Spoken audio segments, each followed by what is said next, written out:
Hi hello నమస్తే welcome to first news. రాగాల 24 గంటల్లో ఏం జరిగింది?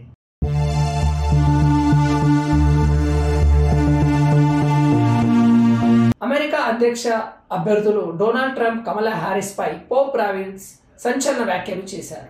ఇద్దరు జీవనానికి వ్యతిరేకులేనని, ట్రంప్ వలసలకు వ్యతిరేకి, కమలా అబార్షన్ కు మద్దతునిస్తున్నారు.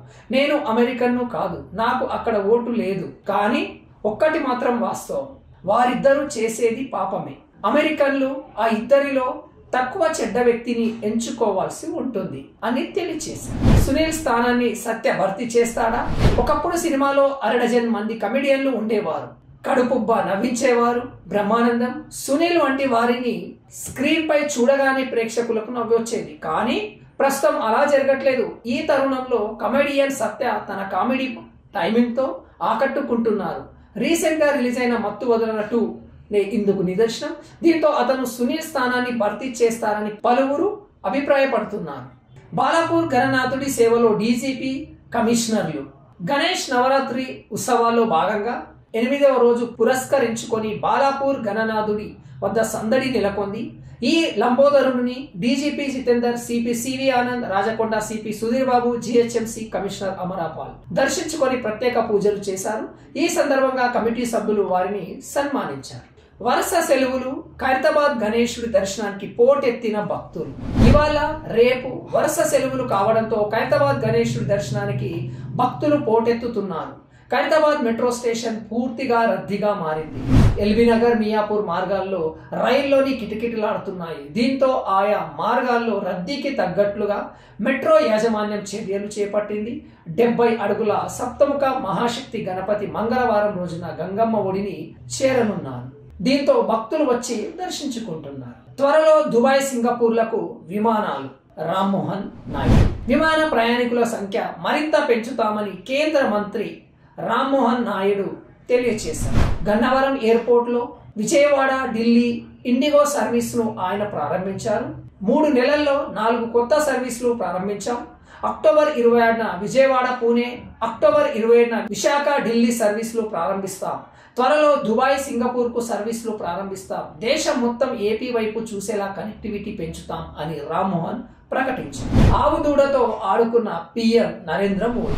ప్రధాని మోదీ ఓ ఆవు దూడతో ఆడుకుంటున్న వీడియో నెట్టింట్లో వైరల్ అవుతుంది. ఢిల్లీలోని తన నివాసంలో ఓ బుజ్జి లేగ దూడను ప్రధాని ముద్దు చేశారు. తమ ఇంట్లో కొత్త కుటుంబ సభ్యురాలు వచ్చిందని చెప్పారు. నుదుటి మీద తెల్లటి రేఖతో పుట్టింది కాబట్టి దీప్ జ్యోతి అని పేరు పెట్టినట్లు ఆయన తెలియజేశారు.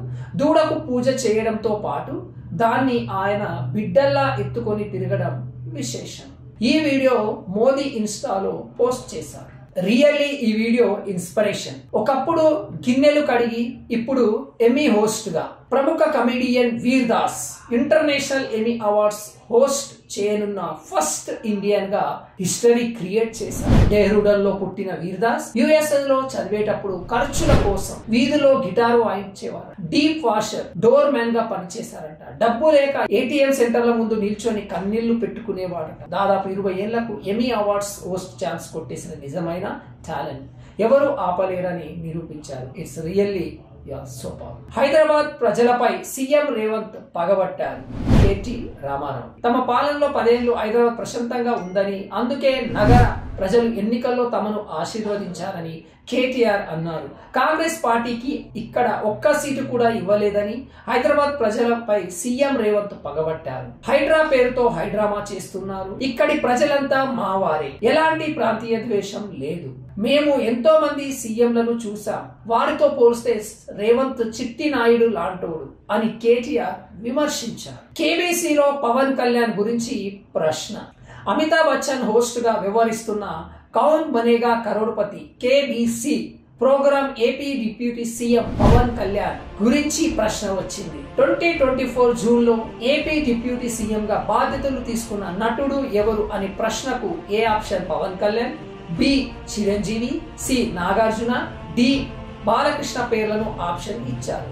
కంటెస్టెంట్స్ లైఫ్ లైన్ తీసుకొని ఆడియన్స్ పోల్ ఆధారంగా పవన్ కళ్యాణ్ అని సరైన సమాధానం చెప్పారు.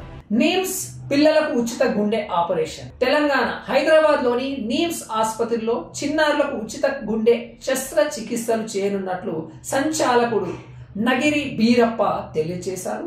ఈ నెల 22 నుంచి 28 వరకు యూకే డాక్టర్ల బృందం వీటిని నిర్వహించనున్నట్లు వెల్లడించారు. గుండెకు రంధ్రం, ఇతర సమస్యలతో బాధపడుతున్న వారు ఈ వైద్య సేవలు పొందవచ్చని తెలియజేశారు. మరిన్ని వివరాలకు నిమ్స్ కార్డియో థొరాసిక్ వైద్యులను సంప్రదించాలని ఆయన సూచించారు. వావ్, మరో 10 ఏళ్లలో గ్లోబల్ సిటీగా హైదరాబాద్ నగరానికి సంబంధించిన అద్భుతమైన వీడియో సోషల్ మీడియాలో వేదికగా పలువురు షేర్ చేస్తున్నారు. మరో 10 ఏళ్లలో గ్లోబల్ సిటీగా మన హైదరాబాద్ మారబోతుందని ట్విట్టర్లో పోస్ట్ చేస్తున్నారు. ప్రపంచ ప్రఖ్యాతిగాంచిన కంపెనీలు ఇప్పటికే కొలువురు తీరాయని, రాబో రోజుల్లో మరిన్ని ఉపాధి అవకాశాలు సైతం పెరుగుతాయని పలువురు అభిప్రాయపడ్డారు. ప్రపంచం హైదరాబాద్ వైపు చూస్తున్నారని అంటున్నారు.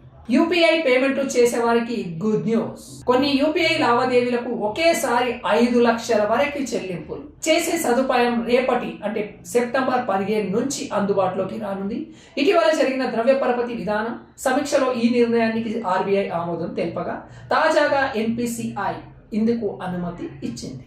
ఆదాయ పన్ను చెల్లింపులు, ఆసుపత్రి, విద్యా సంస్థల బిల్లులు, ఐపీఓ దరఖాస్తులు, ప్రభుత్వ సెక్యూరిటీల కొనుగోలుకు యూపీఐ ద్వారా ఒకేసారి 5 లక్షల రూపాయల నగదు చెల్లింపులు చేయవచ్చు. సిఎస్కే తొలుత సేవాగ్ను తీసుకోవాలనుకుంది బద్రీనాథ్. ఐపీఎల్ 2008 వేలంలో భారత్ క్రికెట్ దిగ్గజం ధోనీని కాకుండా వీరేంద్ర సెహ్వాగ్ను సిఎస్కే తీసుకోవాలనుకుందని ఆ జట్టు మాజీ ప్లేయర్ బద్రీనాథ్ తెలియజేశారు. కానీ అప్పటికే సెహ్వాగ్ ఢిల్లీ నుంచి ఆఫర్ లెటర్ తీసుకున్నారని చెప్పారు. అలా అనుకోకుండా ధోని సిఎస్కేలో అడుగు పెట్టారని తెలియజేశారు. ధోనీని జట్టులోకి తీసుకువచ్చేందుకు విబి చంద్రశేఖర్ జై కీలక పాత్ర అని ఆయన పేర్కొన్నారు. ఐపీఎల్ 2025లో ధోని ఆడేది లేనిది తెలియాల్సి ఉంది. చూస్తూనే ఉండండి first news. Please like and subscribe our channel. వీలైనంత వరకు వీడియోస్ ని నలుగురితో షేర్ చేయండి. Thank you for watching our video. జై హింద్.